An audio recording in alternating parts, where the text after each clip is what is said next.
కన్యా రాశి వారికి వీరికి ఏవైతే ఆరోగ్య సమస్యలు ఉన్నాయో ఒక కొలిక్కి వస్తుంది. మెంటల్ స్టెబిలిటీ అనేది ఎక్కువగా పెంచుకోగలుగుతారు. ఆత్మవిశ్వాసం పెరుగుతుంది. విదేశాల్లో ఉన్న వారికి ఉద్యోగ ప్రయత్నాలు చక్కగా ప్రారంభించండి. ఒక ఉద్యోగం వచ్చింది పోయింది అన్న బాధ లేకుండా మళ్ళీ ప్రయత్నం చేయండి. కష్టపడిగా ప్రయత్నిస్తే ఫలితం అనేది కంపల్సరీ దక్కుతుంది. కాబట్టి ఉద్యోగం వచ్చే అవకాశాలు చక్కగానే గోచరిస్తుంది. ముందుకు వెళ్ళండి. అదేవిధంగా వైద్య వృత్తిలో ఉన్న వారికి మంచి అవకాశాలు కలిసి వస్తాయి. కాకపోతే 24/7 అన్నట్టుగా ఎక్కువ కష్టపడాల్సి ఉంటుంది. వీరికి స్ట్రెస్ అధికంగానే ఉంటుంది. పేరు ప్రఖ్యాతలు బాగుంటాయి. కొన్ని నిర్ణయాలు కూడా మీరు ఎవరిని అడగకుండానే కొన్ని నిర్ణయాలు తీసుకోగలుగుతారు. ధైర్య సాహసాలు ఎక్కువగా ఉంటాయి. ఆత్మవిశ్వాసం పెరుగుతుంది. అదేవిధంగా పర్సనల్ లోన్ తీసుకోవడం మంచిది కాదు, వారు దూరంగా ఉండాలి. ఒక ల్యాండ్ కానీ ఇల్లు కానీ కొనుగోలు చేస్తారు. హౌసింగ్ లోన్ పెట్టుకోండి. ఎందుకంటే పర్సనల్ లోన్ అంటే తర్వాత ఇబ్బందికరంగా ఉంటుంది. హౌసింగ్ లోన్ మీకు ఎలాగో మంజూరు అవుతుంది. మీ కష్టం తగిన ప్రతిఫలం కూడా ఉంటుంది కాబట్టి ఎటువంటి ఇబ్బంది లేని వాతావరణం ఉంటుంది. ముందుకు వెళ్ళండి.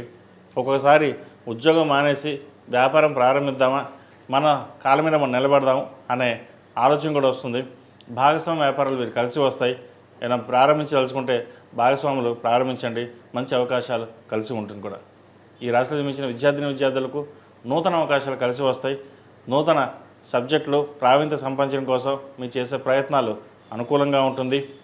విదేశీ సంబంధించిన విషయవహారాలు, వైద్య వృత్తులకు సంబంధించిన విషయవహారాలు మీరు వెళ్ళదలుచుకుంటే ప్రయత్నాలు అప్పటి నుంచే ప్రారంభించండి. ఎందుకంటే విదేశాలకు వెళ్ళే అవకాశాలు కూడా మీకు లేకపోలేదు. ఇక్కడ కంటే అక్కడ మీకు స్థిరత్వం ఎక్కువగా ఉంటుంది. పై చదువులు కావచ్చు, ఉద్యోగం కావచ్చు. విదేశాల్లో ఉన్నవారికి ఉద్యోగ ప్రయత్నాలు, పై చదువులు చదివే వాళ్ళు కూడా ప్రయత్నాలు ప్రారంభించండి. ఈ రాశిలో జన్మించే స్త్రీలకు వృత్తి ఉద్యోగాల పరంగా చక్కగా ఉంది. ఎవరైతే మీ మీద దుష్ప్రచారం చేద్దాం అనుకున్నారో వారిని పక్క తప్పుకుంటారు. ప్రమోషన్ లభిస్తుంది. ఆత్మవిశ్వాసం మీకు అందరికంటే ఎక్కువగా ఉంటుంది. ఇంట్లో ఎంత ఆత్మవిశ్వాసం ఉందో బయట కూడా అంతే ఉండాలి అని ఖచ్చితమైన నిర్ణయాలతో ముందుకు వస్తారు. ఆరోగ్యరీత్యా కూడా ఎటువంటి ఇబ్బంది లేవు. చక్కగా గోచారం బాగుంది. ఫుడ్ పరంగా డిస్టర్బెన్స్ ఉంటుందేమో కానీ ఇతరత విషయాలు ఎటువంటి ఇబ్బంది లేదు. జంక్ ఫుడ్కి కొంచెం దూరంగా ఉండండి. ఈ రాశిలో జన్మించిన వారు ప్రతిరోజు ప్రతినిత్యం ఓం నమో నారాయణ ఒత్తులతో దీపారాధన చేయడం, అదేవిధంగా సుబ్రహ్మణ్య స్వామి వారికి అభిషేకాలు చేయడం చెప్పదగినది. ఒక మంగళవారం కానీ 8 మంగళవారాలు కానీ లేదా సుబ్రహ్మణ్య పాశుపత హోమం చేయించడం చెప్పదగిన సూచన. ఈ రాశిలో జన్మించిన వారికి కలిసి వచ్చే సంఖ్య 8, కలిసి వచ్చే రంగు పీచ్ కలర్.